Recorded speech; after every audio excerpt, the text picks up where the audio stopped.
Caríssimas, bem-vindos ao canal do Direito. Hoje eu gostaria de falar um pouco sobre Estado e governo. Mas antes de falar sobre Estado e governo, eu gostaria de tecer algumas ponderações a respeito da dificuldade que nós temos aqui no Brasil de tratar de coisas importantes, de temas realmente relevantes, com bastante clareza. Tentar entender esses processos e entender principalmente por que a população brasileira carece tanto de uma compreensão ou de um maior engajamento, uma maior participação sobre os assuntos que são tão importantes e tão relevantes para o desenvolvimento da sociedade. Mas isso, não tenho dúvidas, é reflexo desses 322 anos de monarquia no Brasil. Não se trata aqui de ficar visitando a história para justificar o comportamento da atualidade, mas nós poderíamos fazer isso, sem sombra de dúvida.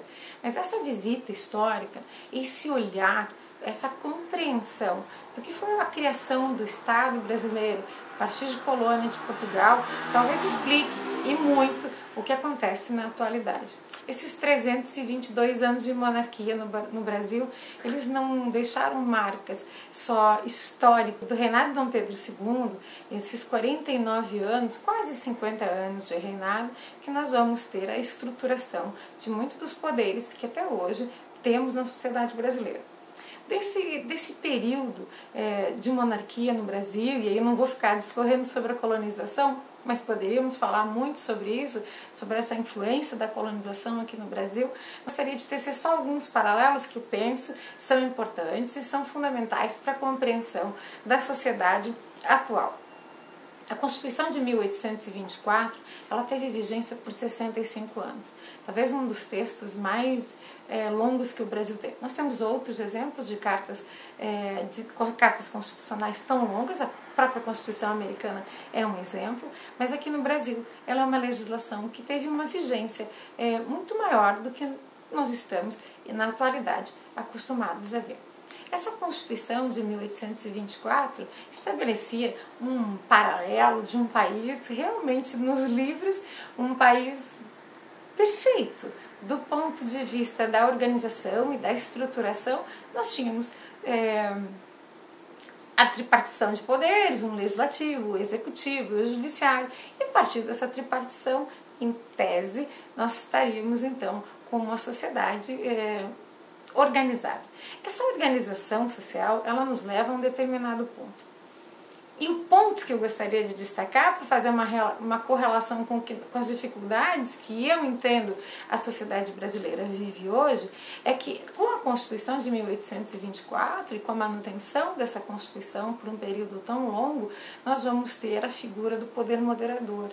Esse poder moderador, que é a figura do próprio imperador, é a figura de Dom Pedro que vai fazer esse controle, isso que nós chamamos de, hoje em dia modernamente, de freios e contrapesos. Esses freios e contrapesos entre os poderes, eles não existiam. O que acontecia era, na verdade, o imperador que tomava as decisões, dissolvia os gabinetes, tomava as medidas que achava que eram necessárias e relevantes para a manutenção da monarquia. Isso não fica impune na história da sociedade brasileira. Isso deixa marcas, e deixa marcas muito consistentes. A partir disso, nós vamos ter que construir uma sociedade que tem um histórico, tem mais tempo de monarquia do que mesmo de democracia dentro da sua estrutura social, e tem uma dificuldade muito grande de compreender qual é o papel do Estado e qual é a diferença do governo. Tobias Barreto vai dizer que nós temos um Estado muito organizado, mas o que nos falta é o sentido de nação. O filósofo disse isso, e ele faleceu em 1879, no ano da proclamação da República. Essa organização do Estado é a organização da monarquia, é a organização estruturada, é a herança da coroa portuguesa. E isso deixa seus reflexos de forma muito consistente na estrutura social que nós temos no Brasil. Nós vamos ter um Brasil negro, mas essa é uma outra conversa ainda, porque o que se falava à época é que o Brasil é o café e o café é negro. Uma estrutura totalmente patrimonial, alicerçada no ter, no poder, vinculado aos ganhos financeiros, aquilo que eu tenho condições de amealhar. Vejam bem, isso não é uma crítica à propriedade, o que eu estou dizendo é como a sociedade se estruturava. E aí vamos ter que lidar hoje em dia, modernamente, com uma estrutura social alicerçada num país voltado único e exclusivamente para a exploração, um país cafeeiro, extrativista, principalmente na primeira parte da colonização, para chegarmos agora. E vejam bem, eu não estou fazendo um pulo, eu não estou dando um pulo histórico. Até o ano 2020, até o ano de 2020, eu estou aqui dizendo que nós tivemos uma estruturação social que organizou o Estado a partir dos elementos que existiam. Em 1871, isso é uma coisa que sempre me chama a atenção, no período da regência da princesa Isabel, Dom Pedro II teria dito que o que faltava para o brasileiro à época, a principal coisa que faltava para o povo brasileiro era a educação política. Dito isso, em 1871, eu pergunto para você se hoje em dia ainda não falta educação política para o povo brasileiro. Falta muito, falta e falta de forma consistente na nossa estrutura social. Precisamos construir uma identidade nacional. E essa identidade nacional, ela não surge de uma hora para outra. Ela vai ter que ser construída e, às vezes, lamentavelmente, a duras penas. Balzac tem uma expressão que diz que opinião se constrói com tinta e papel. Uma sociedade como a nossa, atualmente, que não se dedica muito a informar, a esclarecer, a deixar uma mensagem clara para a sociedade, em que nós não vemos uma preocupação da nossa classe política, também dos nossos filósofos, dos nossos teóricos, nós não vemos uma preocupação com o esclarecimento. Somos imediatistas, queremos soluções rápidas, soluções salvadoras, soluções messiânicas. Elas não existem. Vejam, não estou aqui discutindo religiosidade, não se trata disso. Mas as soluções, elas têm que ser construídas com a participação da sociedade. É muito comum, é um erro muito comum, mas é um equívoco que tem se perpetuado nos últimos anos no Brasil. Nossa Constituição é de 1988. Nossa Constituição vigente, ela é de 1988. De 1988 para cá, a sociedade brasileira mudou muito. E eu tenho percebido que a maior parte da população brasileira tem muita dificuldade de entender qual é o seu papel social, qual é o seu exercício cidadão, o que eu devo realmente fazer para participar da atividade política. Essa minha atividade política é a contribuição que eu dou para a formação do governo. Estado e governo não são sinônimos. Eu digo isso porque eu gostaria que a maior parte da população tivesse a exata dimensão, que não se trata aqui de uma diferença conceitual. Eu não estou dando uma aula de direito dentro de um curso formal na graduação. Eu gostaria que as pessoas realmente soubessem que Estado é uma coisa e o governo é outra. E o Estado, ele vai absorver o governo. E absorver o governo no sentido de que absorve a participação e a representação política. Mas não é só isso. Quando eu recepciono esse governo, quando o Estado acolhe o governo, ele está acolhendo a participação política, a maioria, a eleição democrática pelo voto direto e popular que nós conferimos aos nossos representantes para que eles possam criar a norma, criar condições melhores para o desenvolvimento da sociedade brasileira.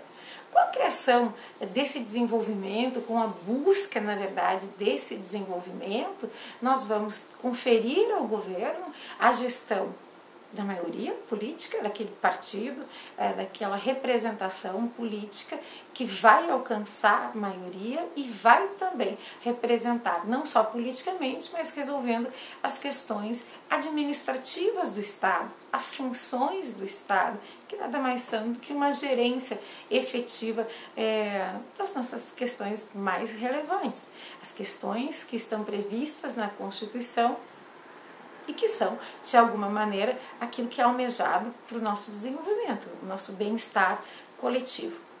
Essa gestão administrativa que o Estado faz por procuração, faz porque nós concedemos, através do nosso voto, essa possibilidade. Conferimos a outrem que nos representem, para que nos represente no governo, porque o Estado abriga a todos nós.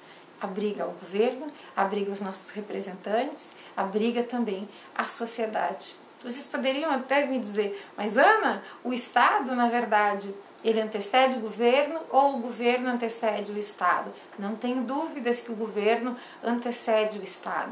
Antecede no sentido de que esse é o sentir, é o querer da população, é aquilo que vai fazer com que nós tenhamos condições de nos vermos representados dentro da estrutura governamental. Por isso, a participação dentro dos processos políticos é tão importante, porque nós temos que mudar, eventualmente, o governo, porque nós não vamos alterar o Estado. O Estado, na realidade, tem essa característica preponderante, o Estado enquanto organização. Então, se nós formos refletir, o Estado brasileiro, por 322 anos, foi um Estado monárquico, foi um Estado governado por um imperador, por uma família real, ou então uma família imperial. E a partir dessa construção, essa marca tão significativa naquilo que nós temos hoje como estrutura social. Esses diferentes estratos sociais, eles são decorrentes do processo de formação da sociedade brasileira. Eles não surgiram do nada, eles não são uma situação corriqueira, de cotidiano. Eles são a história, a nossa história, a história que nós precisamos construir dia a dia. Quando mais pessoas estiverem realmente esclarecidas, o nosso senso de nação talvez ganhe corpo, talvez se edifique, talvez seja construído numa base que busque realmente um senso de igualdade, de justiça e de solidariedade. O brasileiro, na realidade, precisa compreender a sua própria história e precisa compreender que a sua história, na verdade, passa pelo reconhecimento das estruturas que nos antecederam. E talvez isso explique porque nós vemos surgir em sociedade situações como essa, de completa incompreensão, como deveria ser, como deve ser o papel dos poderes da administração pública, tanto o legislativo, o executivo e o judiciário.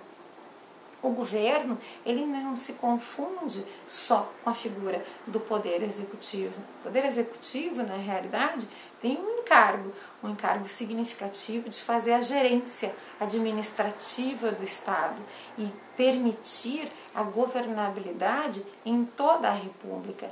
Essa ideia de Estado, de governo, é uma ideia que deveria ser difundida. Não tenho dúvida que nós deveríamos falar sobre isso nas escolas. Nós deveríamos ensinar as crianças, não só do ponto de vista do recorte histórico, falar da origem da sociedade brasileira, mas nós deveríamos também levar esse conhecimento para toda a população, para que todos tivessem condições de entender por que é tão importante conhecer o processo eleitoral brasileiro e não só conhecer o processo eleitoral, participar do processo eleitoral, entendendo que essa participação é que vai determinar os caminhos que vão ser adotados pelo governo e também na condução e na melhoria do Estado brasileiro. Os governos, eles se alteram, se modificam de acordo com os humores e com as necessidades da sociedade. Às vezes caminhamos um pouco mais à direita, um pouco mais à esquerda, mas esses caminhos que a sociedade percorre, não tenho dúvida, são os caminhos na busca da melhoria. E essa melhoria é que realmente vai nos dar condições de ver esse país transformado realmente num país melhor, mais justo, mais digno e mais solidário. Até lá, vejo vocês no próximo Canal do Direito.